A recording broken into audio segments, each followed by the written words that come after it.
Hello बच्चों, आप सभी का स्वागत है हमारे चैनल एसडी फाइनेंशियल अवेयर की इंग्लिश सेशंस में। और आज का हमारा टॉपिक है tenses in the sense time and tenses. ठीक है, तो टाइम एंड टेंसेस से रिलेटेड जितने भी एग्जाम ओरिएंटेड क्वेश्चंस हैं, जितने भी एग्जाम्पल्स, मैक्सिमम से मैक्सिमम एग्जाम्पल्स और क्वेश्चंस हम इस वीडियो में डिस्कस करेंगे और अपने कॉन्सेप्ट को बनाएंगे क्रिस्टल क्लियर। ओके, सो एक बार थम्स अप कीजिए एंड वीडियो को स्टार्ट करते हैं। सबसे पहले हम देखते हैं टेंसेस बनता कैसे है। तो टेंसेस बनता है जब हम प्राइमरी वर्ब और मेन वर्ब को जोड़ देते हैं। Main verb in the sense what action verbs होते हैं, जैसे आपके वॉकिंग, टॉकिंग, सिंगिंग, रनिंग, ये सब मेन वर्ब हैं। बट क्या हमेशा एक्शन वर्ड्स मेन वर्ब होते हैं? नहीं, कभी कभार हेल्पिंग वर्ब को भी मेन वर्ब का काम करना पड़ता है इन केस अगर मेन वर्ब एब्सेंट है।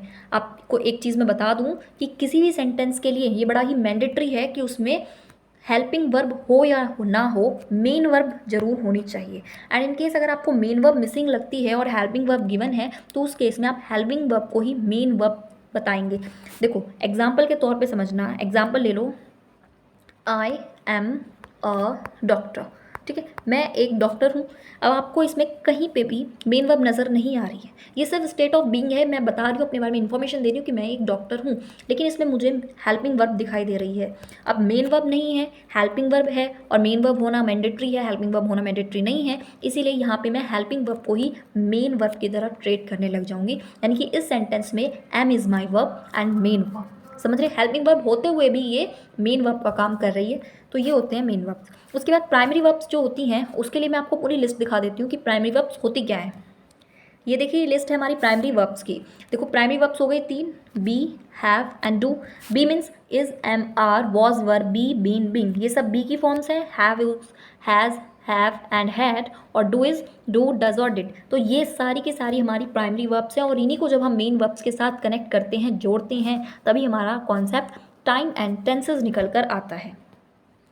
ठीक है, तो हमें पता चल गया कि टेंसेस किस तरीके से फॉर्म होते हैं। अब डेफिनेशन देखिए टेंसेस के बारे में क्या लिखी हुई है, a set of verb forms which tell us time of action.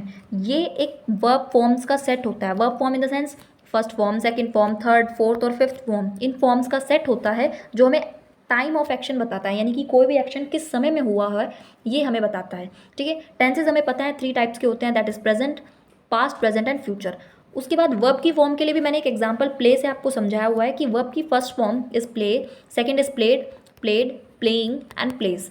जो वर्ब की फर्स्ट फॉर्म होती है, मेन चीज़ जो आपको यहाँ पे याद करनी है, दैट इज वर्ब की फर्स्ट फॉर्म एंड वर्ब की फिफ्थ फॉर्म बेस फॉर्म्स होती हैं।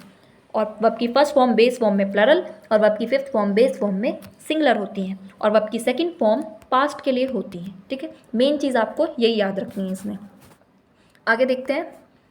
अब हमें देख लो, एक ओवरव्यू ले लो कि आपको इस चैप्टर में पढ़ना क्या है। प्रेजेंट, पास्ट और फ्यूचर तीनों के लिए हमें इंडेफिनाइट, कंटिन्यूस, परफेक्ट और परफेक्ट कॉन्टिन्यूस पढ़ना है। Like present indefinite tense, past indefinite, future indefinite, present continuous, past continuous and so on. ठीक है, इस तरीके से हमारा ओवरव्यू है, ये हमें पढ़ना है इस चैप्टर में, ये चीज़ें हमें कवर करनी है।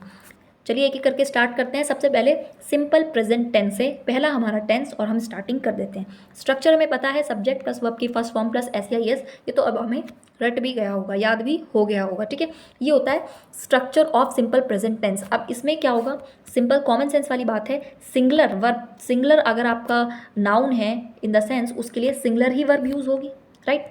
लाइक ही, शी, इट, इनके लिए सिंगुलर वर्ब भी यूज़ होगी। जैसे अगर मैं एक्शन वर्ड्स में देखूँ तो वॉक्स, राइट, टॉक्स, ये सब इसमें होगा। एस, टॉक नहीं, टॉक्स, राइट। उसके बाद प्लरल वर्ब के लिए देख लेते हैं भाई। प्लरल वर्ब हो गई, तो plural verb in the sense like I exception है, बताऊंगी अलग से, वी, दे, यू, ये सब ये सब प्लरल हैं, इनके साथ आप प्लरल वर्ब यूज़ करोगे, लाइक वॉक, टॉक। ठीक है, इसमें एस या एस नहीं आएगा, बिकॉज आपने इतना कॉन्सेप्ट तो पढ़ा ही होगा कि अभी मैंने बताया ना पीछे, वर्ब की फर्स्ट फॉर्म क्या होती है, प्लरल होती है, right. Like walk is plural, and verb की फिफ्थ फॉर्म जिसमें हम एस या ई एस लगा देते हैं, लाइक जब वो वॉक्स बन जाता है तो वो सिंगुलर हो जाता है। समझ रहे ना, तो वही चीज़ है। अब आई का केस भी समझ लेते हैं। आई एक एक्सेप्शनल बोला गया है, आई को फर्स्ट पर्सन सिंगुलर होता है, लेकिन सिर्फ फर्स्ट पर्सन सिंगुलर, यानी कि आई सिंगुलर होगा वॉज के साथ, एम के साथ, बस। उसके बाद जो आई है उसको प्लरल की तरह ही ट्रीट किया जाएगा, इसीलिए आई के साथ हैज़ नहीं हैव लगेगा, डज नहीं डू लगेगा, और राइट्स वगैरह अगर लिखना चाहते हो तो नहीं, वो नहीं लगेगा, राइट लगेगा, एस नहीं लगने वाला।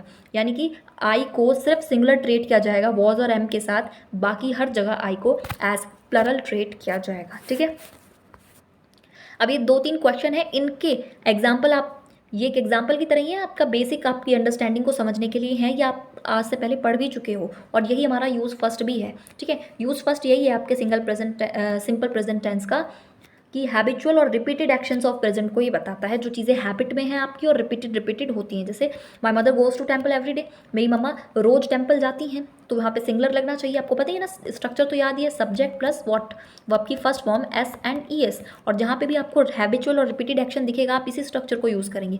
तो इट इज़ आपका सब्जेक्ट है, तो वर्ब की फर्स्ट फॉर्म एस और ई एस, यानी कि goes is the correct answer है, राइट। उसके बाद आई मैंने बोला ना, आई को किसकी तरह यूज़ किया जाएगा, प्लरल की तरह ट्रीट किया जाएगा। हाँ, लेकिन अगर एम और वॉज है तब नहीं, लेकिन यहाँ पे एम वॉज नहीं है, तो यहाँ पे आई को प्लरल की तरह ट्रीट किया जाएगा, तो यहाँ पे आंसर गेट हो जाएगा, ना कि गॉट। ठीक है, उसके बाद माई फादर सिंगलर है, तो वर्ब भी कैसी आनी चाहिए, सिंगलर आनी चाहिए। सिंगलर वर्ब क्या है, वर्क की वर्क्स है सिंगलर वर्ब, बताया ना, SEIS वाली। तो ये तो हमारे बहुत ही छोटे सेंटेंस थे, और आप इसमें अंदाज़ा भी लगा सकते हो कि रिपीटेड एक्टिविटीज़ की बात की जा रही है, सुबह उठना हो, या फादर का रात तक काम करना हो, या मम्मा का टेम्पल जाना हो, रिपीटेड है, हैबिचुअल है, राइट। लेकिन अगर बड़े बड़े सेंटेंसेस आ जाएंगे तो आप समझ नहीं पाओगे कि ये चीज़ें हैबिचुअल हैं, रिपीटेड हैं या नहीं है। उसके लिए हमें टाइम एक्सप्रेशंस की ज़रूरत पड़ती है, यानी कि हमें सेंटेंस में कोई एक ऐसा वर्ड ढूंढना होता है जिस वर्ड को हम देखते ही समझ जाएं कि यस, ये तो हैबिट और रिपीटेड एक्शन की बात कर रहा था, और हमको यहाँ पे सिंपल प्रेजेंट का स्ट्रक्चर यूज़ करना है। तो वही वर्ड्स की लिस्ट मैं आपको प्रोवाइड करती हूँ, वही लिस्ट देख लीजिए, ये टाइम एक्सप्रेशंस। यानी कि आपको जहाँ पे भी सेंटेंस में ये वर्ड्स यूज़ होते हुए दिखे, आप सीधा सीधा सिंपल प्रेजेंट का स्ट्रक्चर लगा देंगे, like every day, every night, every month, every year, every week, morning, evening, daily, seldom मतलब कभी कभी, never, occasionally, frequently, often, usually, generally, once a day, once a week, once a month, twice a day, twice a week, twice a year, hardly, rarely, scarcely. जहाँ पे भी ये words आपको दिखेंगे, ये टाइम डिनोटिंग वर्ड्स हैं, और ये डिनोट करते हैं कि हैबिटेटेड है चीज़ें या रिपीटेड होती हैं। तो इसीलिए आप सिंपल प्रेजेंट का स्ट्रक्चर यहाँ पे बिना सोचे समझे यूज़ कर देंगे, समझ रहे। अब देखिए कुछ क्वेश्चंस हैं, और इन क्वेश्चंस के आंसर देते हैं, और इससे कितनी अच्छी चीज़ें क्लियर हो जाएंगी। देखिए ध्यान से सुने। During the holidays I am often working in my uncle's school to earn some pocket money. पहले आप इसको वीडियो को पॉज करके खुद कोशिश कीजिए, अगर आप कोई एरर निकाल सकते हैं अपनी बेसिक अंडरस्टैंडिंग से। नहीं तो देखो, हमने पढ़ तो लिया ही है, हमने क्या पढ़ा है, ऑफन वर्ड क्या हमने लिस्ट में नहीं देखा था, देखा था, ऑफन वर्ड लिस्ट में देखा था, तो स्ट्रक्चर क्या यूज़ होगा, सिंपल प्रेजेंट का। तो during the holidays I M नहीं आना चाहिए ना, मैं स्ट्रक्चर यहाँ पे लिख देती हूँ। स्ट्रक्चर क्या होता है, सब्जेक्ट प्लस आपकी वर्ब की फर्स्ट फॉर्म प्लस एस और ई एस। तो अब आप देख सकते हो यहाँ पे ऑफन वर्ड था, एम यूज़ नहीं होना चाहिए, क्यों, क्योंकि स्ट्रक्चर में एम नहीं है ना। आई ऑफन वर्किंग नहीं होना चाहिए, ये क्या होना चाहिए, वर्क्स होना चाहिए। ठीक है, बिकॉज आई के साथ पहली बात तो वर्क नहीं, वर्क होगा, वर्क्स होगा कि वर्क होगा, बताइए। आई एम, मैंने बोला था एम और वॉज के साथ सिंगुलर की तरह काम करेगा, लेकिन यहाँ पे मैं एम को हटा रही हूँ ना, तो इसका मतलब आई यहाँ पे प्लरल है तो वर्क आएगा। ठीक है, तो क्या आंसर हो जाएगा, during the holidays I often work in my uncle's school to earn some pocket money. समझ रहे बच्चे। उसके बाद देखते हैं, although she is very good friend of mine yet she is hardly talking to me. तो आपने देखा येट वर्ड हम पीछे पढ़ के आए हैं, लिस्ट में येट था। उसके बाद आपको सब्जेक्ट प्लस वर्ब की फर्स्ट फॉर्म प्लस एस वाला ही स्ट्रक्चर यूज़ करना है। तो उसके बाद सब्जेक्ट है, इसका यूज़ नहीं करना है। हार्डली टॉकिंग नहीं होना चाहिए, टॉक्स होना चाहिए, बिकॉज शी सिंगलर है तो singular verb, talks to me. तो although she is very good friend of mine yet she hardly talks to me. समझे। नेक्स्ट, एवरीवन पहले ही वो वर्ड आ गया जो हमने लिस्ट में देखा था, likes her in the office because she seldom coming late. लेकिन यहाँ पे सेल्डम कमिंग लेट, यानी कि आप बोलोगे मैम एवरीवन भी है, सेल्डम भी है, तो यहाँ पे एवरीवन टाइम की सेंस में यूज़ ही नहीं हुआ है। एवरीवन मतलब प्रत्येक इंसान, राइट। यहाँ पे टाइम की सेंस में यूज़ नहीं हुआ है, टाइम की सेंस में यूज़ होने वाला वर्ड यहाँ पे सेल्डम है। तो आपका मेन फोकस किस पे होना चाहिए, सेल्डम पे, राइट। तो एवरीवन लाइक्स हर, और आप देख सकते हो एवरीवन सिंगलर होता है, वर्ब भी सिंगलर लगी हुई है, कोई एरर नहीं है, सब ठीक है। इन the office because she it is my subject, is नहीं आना चाहिए। सेल्डम आप देख रहे हो टाइम एक्सप्रेशन वर्ड्स है, इज़ नहीं आएगा। शी सेल्डम, कमिंग नहीं आएगा, कम्स आएगा, सिंगलर है ना, तो इसलिए कम्स आएगा। तो everyone likes her in the office because she seldom comes late. वो कभी कभार ही लेट आती है, इसलिए सब लोग उसको बहुत पसंद करते हैं। समझ रहे हैं ना। तो ये कॉन्सेप्ट अब यहाँ तक तो क्लियर है चीज़ें। उसके बाद एक ऑलवेज भी है। ऑलवेज भी वो वर्ड उसी लिस्ट का है, बट आप बोलोगे कि इसको अलग से क्यों दिखाया हुआ है, क्योंकि इसका केस थोड़ा अलग है। और जो एग्जाम ओरिएंटेड क्वेश्चन है वो इसी टॉपिक से बनेंगे। आपको उतना ईजी तो क्वेश्चन देंगे नहीं आपको, बाई चांस फिर भी अगर आपके नसीब अच्छे हैं तो मिल जाएंगे, अदरवाइज ये टॉपिक है। अब ध्यान से सुने, ऑलवेज जो है हैबिट को दिखाता है और इरिटेशन को दिखाता है। ऑलवेज हैबिट को कहीं कहीं हैबिट दिखाता है, कहीं कहीं इरिटेशन दिखाता है। अब ऑलवेज जहाँ पे आपको हैबिट दिखाएगा वहाँ पे तो आप आराम से सिंपल प्रेजेंट का यूज़ करेंगे, ठीक है। लेकिन जहाँ पे हैबिट नहीं, इरिटेशन दिखाएगा, when you got irritated by this activity, कोई भी पर्टिकुलर चीज़ की, तब आप वहाँ पे प्रेजेंट कॉन्टीन्यूअस को यूज़ करेंगे, जो हम आगे पढ़ेंगे। नेक्स्ट टेंस यही है ना, प्रेजेंट कॉन्टीन्यूअस। इसका स्ट्रक्चर आपने बचपन में याद किया ही होगा, subject plus is am are plus verb की first form and ING, right. तो इसका मतलब ये है कि ऑलवेज अगर हैबिट दिखाने के लिए यूज़ किया जा रहा है तो आप सिंपल प्रेजेंट यूज़ करेंगे। अगर इरिटेशन दिखाने के लिए यूज़ किया जा रहा है तो आप प्रेजेंट कॉन्टीन्यूअस टेंस यूज़ करेंगे। एग्जाम्पल से ज़्यादा अच्छे से समझ में आता है भाई हमें, तो एग्जाम्पल से समझ लेंगे। She is always speaking the truth, वो हमेशा ही सच बोलती है। तुम्हें लगता है ये सही है? मुझे तो नहीं लगता ये सही है। अगर सही नहीं है तो सही करो। ऑलवेज यूज़ आ रहा है, सबसे पहले वो हमेशा ही सच बोलती है। क्या ये हैबिट है या ये इरिटेशन है? आप इरिटेट हो गए अगर वो सच बोलती है तो? नहीं, इट इज़ हैबिट। ये क्या शो कर रही है? ये हैबिट शो कर रही है। और हैबिट शो कर रही है तो आपको क्या यूज़ करना है? सिंपल प्रेजेंट यूज़ करना है। तो इस हटाइए, शी ऑलवेज स्पीकिंग नहीं, स्पीक्स हो जाएगा। She always speaks the truth, right. Next वाला देखते हैं, बताइए। She always complains about her husband, क्या ये सही है? नहीं भाई, मुझे ये बिल्कुल भी सही नहीं लग रहा है। देखिए, वो हमेशा अपने हस्बैंड के बारे में कंप्लेन करती रहती है, तो ये इरिटेशन है। आप इरिटेट हो रहे हो उस चीज़ से, हमेशा जब भी देखो अपने हस्बैंड के बारे में कंप्लेन ही करती रहती है, पता नहीं कैसी लड़की है। तो शी, इसमें आपको क्या यूज़ करना चाहिए? Present continuous, right. तो शी ऑलवेज कंप्लेन्स नहीं आएगा, शी ऑलवेज भी नहीं आएगा। और ऑलवेज आप हटा भी नहीं सकते, आपकी मर्जी है। आप चाहो तो ऑलवेज को हटाओ भी और नहीं भी, बिकॉज आपको 4 ऑप्शंस प्रोवाइडेड हैं। हम इसको यूज़ करते हैं, हम क्यों हटाते हैं? हम क्वेश्चन को ख़राब नहीं करते। शी ऑलवेज कंप्लेन्स नहीं होना चाहिए, शी ऑलवेज, शी और इसके बीच में क्या आ जाना चाहिए? Is. She is always complaining, right. She is always complaining about her husband, right. वो आप हमेशा अपने हस्बैंड के बारे में कंप्लेन करती रहती है। इज़ आप ऑलवेज के बातों इज़ नहीं लगाओगे ना, थोड़ा बोल के अपने आप भी देखोगे।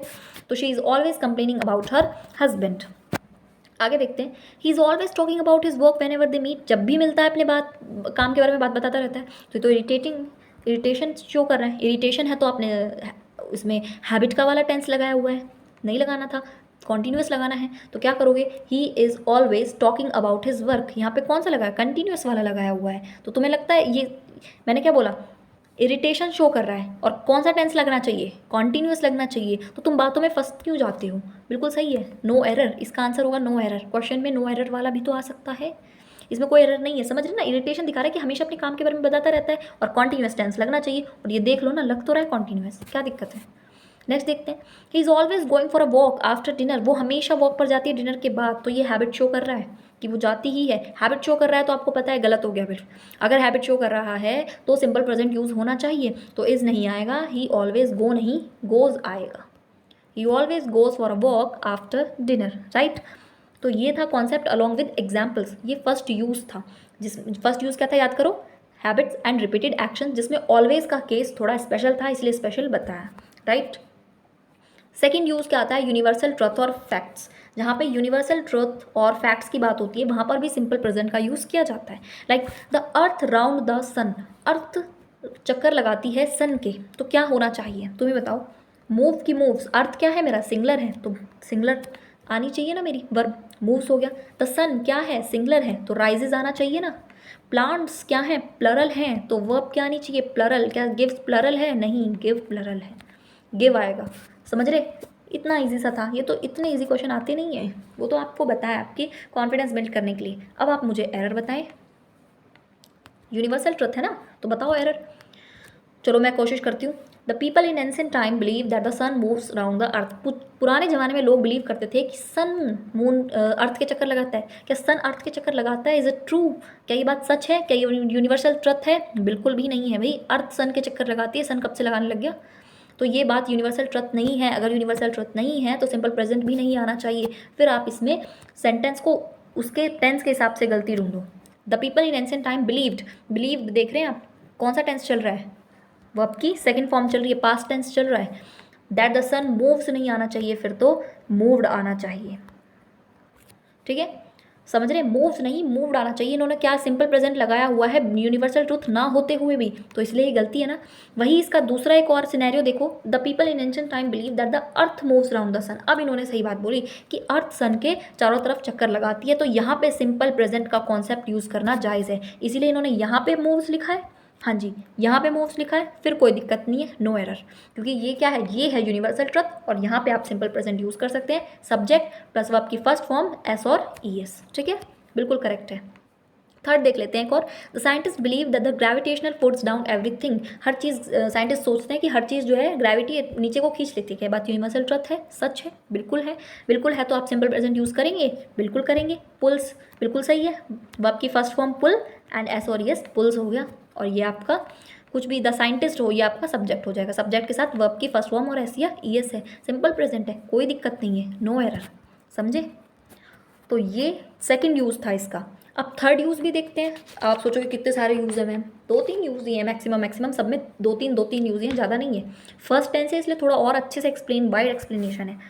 ठीक है, यूज़ थर्ड क्या है, fixed action in future, future के फिक्स्ड एक्शन के लिए यूज़ किया जाता है सिंपल प्रेजेंट, थर्ड यूज़ है इसका। अब फिक्स्ड एक्शन देखिए, इसमें फ्यूचर के लिए एक और, अभी आप आगे जब फ्यूचर टेंस में आएंगे तब आप पढ़ोगे कि subject plus will shell plus verb की फर्स्ट फॉर्म, ये आपका सिंपल फ्यूचर का टेंस होता है। ठीक है, फ्यूचर इंडेफिनाइट जिसको आप बोलोगे, सब्जेक्ट विल शैल और वर्ब की फर्स्ट फॉर्म, इजी। एग्जाम्पल देख लो, like I shall go to Delhi tomorrow, कि भाई मैं कल दिल्ली जाऊंगा, या वो एक जल्दी ही फ्लैट खरीदेगा। The PM will give a speech tomorrow, देंगे। अभी आप समझोगे कैसे ये सेंटेंसेस फ्रेम हुए हैं, ये फ्यूचर की बात है। आप बोलोगे मैम सिंपल प्रेजेंट में ही फ्यूचर की बात पढ़ा दी है, अरे फ्यूचर पढ़ना बहुत ज़रूरी है, तभी तो कुछ करोगे। और दिख ही रहा है ना, यूज़ भी है इसका, फ्यूचर में भी सिंपल प्रेजेंट का यूज़ हो सकता है, कितनी बड़ी बात है, तुम्हें पता ही नहीं होगी आज तक, इसलिए फ्यूचर टेंस को पहले बता दिया थोड़ा सा। आगे जब फ्यूचर पढ़ाएंगे तो और अच्छे से फ्यूचर के बारे में बताएंगे, फिर क्या दिक्कत है। अभी इसलिए बताना पड़ रहा है बिकॉज सिंपल प्रेजेंट फ्यूचर में यूज़ होता है। कैसे होता है वो हम बताएंगे, ऐसे होता है। ये देखो फ्यूचर, अब फ्यूचर के कुछ एक्शंस जो होते हैं वो फिक्स्ड होते हैं, कुछ फिक्स्ड नहीं होते हैं, यानी कि कुछ चीज़ें तो हमें पता होती हैं फ्यूचर में कि 99% fixed in the sense 100% guarantee नहीं, 99% गारंटीड होती है कि ये चीज़ें होनी है, और नॉन फिक्स तो आपको पता है जो फिक्स्ड नहीं होते हैं। तो सबसे पहली बात, अगर फिक्स्ड एक्शन है तो उसमें आप subject plus will shell plus verb की फर्स्ट फॉर्म, जो नॉर्मल फ्यूचर टेंस का रूल है वो यूज़ कर सकते हैं, प्लस आप सिंपल प्रेजेंट टेंस भी यूज़ कर सकते हैं, कोई दिक्कत नहीं है, दोनों बात इज इक्वल टू है, बिल्कुल सेम है। लेकिन अगर फिक्स आपके एक्शन फिक्स नहीं है फ्यूचर में, तब आप सिर्फ फ्यूचर टेंस का ही यूज़ करोगे, तब वहाँ पे सिंपल प्रेजेंट टेंस को यूज़ नहीं करोगे, यहाँ पे आप यूज़ करोगे। समझ गए, ओवरऑल समझिए, अगर फ्यूचर के एक्शन फिक्स्ड हैं तो दोनों ही यूज़ कर सकते हो, दोनों स्ट्रक्चर आप, फ्यूचर वाला भी और सिंपल प्रेजेंट भी। लेकिन अगर फिक्स नहीं है तो आप सिर्फ फ्यूचर वाला यूज़ करोगे, तब उसको सिंपल को उसमें मत घुसा देना, सिंपल प्रेजेंट को नॉट फिक्स्ड में मत घुसा देना। ठीक है, इज इट क्लियर, यहाँ तक सब कुछ क्लियर है। अब देखते हैं, नहीं भी होगा तो आगे क्लियर होगा, ध्यान से सुनना आप। The PM will give a speech tomorrow, कल पीएम एक स्पीच देंगे। अच्छा, अब आप मुझे बताओ आपके अकॉर्डिंग ये फिक्स्ड होना चाहिए या नहीं होना चाहिए। ये फिक्स्ड है, ये 99% फिक्स है, पीएम कोई आम आदमी नहीं है, वो स्पीच देंगे तो उसकी तैयारी भी हुई होगी, स्टेज भी लगाया होगा, हर चीज़, मतलब 99% श्योरिटी है कि पीएम कल स्पीच देंगे, तो यानी कि ये फिक्स्ड है। अगर फिक्स्ड है तो आप इसको इस तरह से भी लिख सकते हो, गलत नहीं है, इस तरह से भी लिख सकते हो, लेकिन आप इसको कैसे भी लिख सकते हो, द पीएम विल हटा के गिव्स कर दो, the PM will gives a speech tomorrow, इस तरह से भी लिख सकते हो, दोनों तरीके से लिख सकते हो आप इसको, बिकॉज ये फिक्स्ड है। राइट, आगे देखते हैं, the match will start at 7 in the evening, match है भाई, इतना बड़ा मैच है, क्रिकेट मैच है, एज्यूम कर लो, तो 7 बजे शुरू होना है तो होना है, 99% होना है, फिक्स्ड है। तो बच्चे फिक्स्ड है तो आप इस तरीके से भी लिख सकते हो, तो फ्यूचर का फॉर्मेट है, इसमें तो कोई रोक नहीं सकता आपको लिखने से। लेकिन आप इसको द मैच विल स्टार्ट की जगह the match starts at 7 in the evening भी लिख सकते थे, कोई दिक्कत नहीं है। आगे देखो, the train leave at 5 in the evening, 5 बजे शाम को ट्रेन छूटेगी, जाएगी, तो जानी 5 बजे, ट्रेन का टाइम तो निर्धारित है ना, कोई दिक्कत ना हो, रद्द ना हो, बात अलग है, लेकिन ट्रेन का टाइम 99% है कि 5 बजे ट्रेन छूटेगी, टाइम से पहुंच जाना स्टेशन पे। राइट, तो the train leaves eight 5 in the evening, ये बात बिल्कुल सही है, आप ऐसे भी लिख सकते हो, और आप ऐसे तो लिख ही सकते थे, the train will leave at 5 in the evening, ये तो नॉर्मल फ्यूचर का टेंस है, आप ऐसा तो लिख ही सकते थे, लेकिन आप ऐसे भी लिख सकते हो, इसमें नो एरर है। ठीक है, my grand father retires on 26 जून, 26 जून तारीख बता दी, 99% श्योर है, इसका मतलब कि 26 जून को रिटायर होंगे, तो सिंपल प्रेजेंट टेंस बिल्कुल लिख सकते हैं इस तरह से, क्यों नहीं लिख सकते।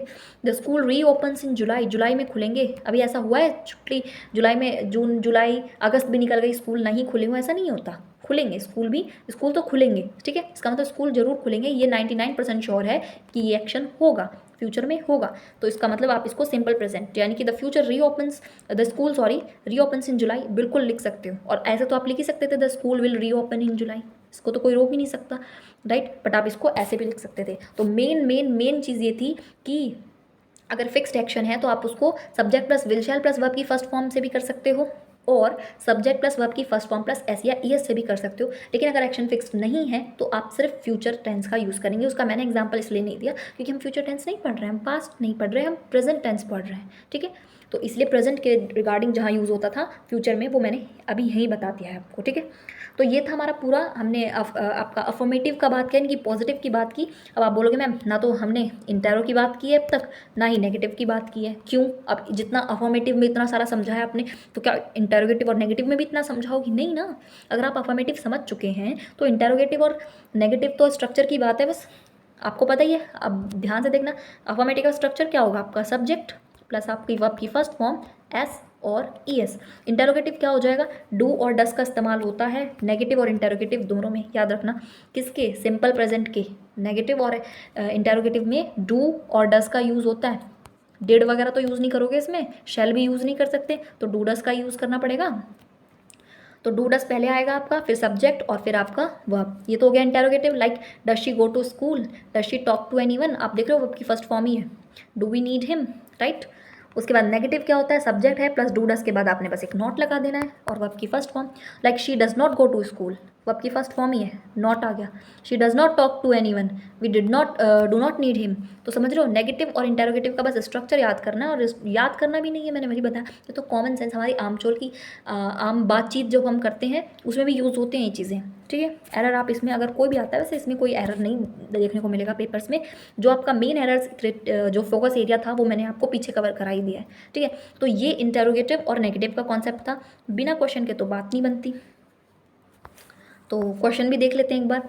How often are you going to Dehradun? देखो ये क्या पूछ रहे हैं। पहली बात तो आप देख रहे हो ऑफन वर्ड यूज़ हो रहा है, सिंपल प्रेजेंट की बात हो रही है, और सिंपल प्रेजेंट का इंटेरोगेटिव है। देख रहे, सिंपल प्रेजेंट का इंटेरोगेटिव है, तो क्या होगा? आपने स्ट्रक्चर नहीं पढ़ा क्या? आपको डू डस देखना था, सब्जेक्ट लगाना था और फिर वर्ब की फर्स्ट फॉर्म लगानी थी, राइट। तो आपको डू डस कहीं दिख ही नहीं रहा, आर दिखा हुआ है, इसकी जगह क्या लगाएंगे? यू है। आपका सब्जेक्ट क्या है? प्लरल है, तो डू लगाएंगे। सिंगुलर होता तो डस लगाते। तो डू यू गोइंग आएगा क्या? नहीं, गो। तो क्या आंसर बनेगा? डू यू, हाउ ऑफन भी लिखना है आपने, how often do you go to Dehradun. समझ गए कैसे लिखेंगे आप इसको? हाउ ऑफन डू, आर की जगह डू, यू गोइंग की जगह go to Dehradun. Easy. Next देखते हैं, why don't you told him about the issue? तो आप देखो, आप उसको इशू के बारे में क्यों नहीं बताते? सी अबाउट, ठीक है, वर्ड आ गया। तो Y don't you told him about the issue, तो आप उसको इशू के बारे में, तो आप देखो कि डोंट यूज़ हुआ है, कोई दिक्कत नहीं है, डोंट यूज़ हुआ है और आपका सब्जेक्ट है, तो सब्जेक्ट के बाद क्या यूज़ होना चाहिए था? वर्ब की फर्स्ट फॉर्म। ये कौन सी है? वर्ब की सेकेंड फॉर्म। तो टोल्ड की जगह टेल नहीं करोगे क्या? इसमें तो बहुत ही माइनर एरर था, इसमें तो कुछ देखना ही नहीं था, है ना। स्ट्रक्चर सीधा सीधा स्ट्रक्चर यूज़ हो रहा है, डू डज होना चाहिए, सब्जेक्ट है और वर्ब की फर्स्ट फॉर्म जो कि सेकंड दी हुई थी, तो टोल्ड का हमने टेल कर दिया। तो समझ रहे, इस तरीके से हमारा ये पूरा का पूरा टेंस कंप्लीट हो गया। कौन सा? सिंपल प्रेजेंट टेंस, ठीक है। अब वीडियो काफ़ी बड़ी हो गई है, इसलिए मैं जो नेक्स्ट टेंस है वो नेक्स्ट पार्ट में कवर करूँगी। इससे मैं इस टेंस से रिलेटेड एग्जाम ओरिएंटेड जितना भी कॉन्सेप्ट और तीनों यूजेस अलॉन्ग विद एग्जाम्पल्स बताए हैं, इन्हीं एग्जाम्पल्स को प्रैक्टिस कर लेना, मोर देन इनफ है, ठीक है। चलो, तो मैं उम्मीद करती हूँ आपको वीडियो अच्छी लगी होगी। बहुत बहुत धन्यवाद। अगला जो पार्ट है वो कल ही मिल जाएगा आपको सिंपल पास्ट टेंस का, तो उसके लिए जो है बिल्कुल रेडी होना। और थैंक यू। वीडियो अच्छी लगी होगी तो उसको लाइक भी कर देना।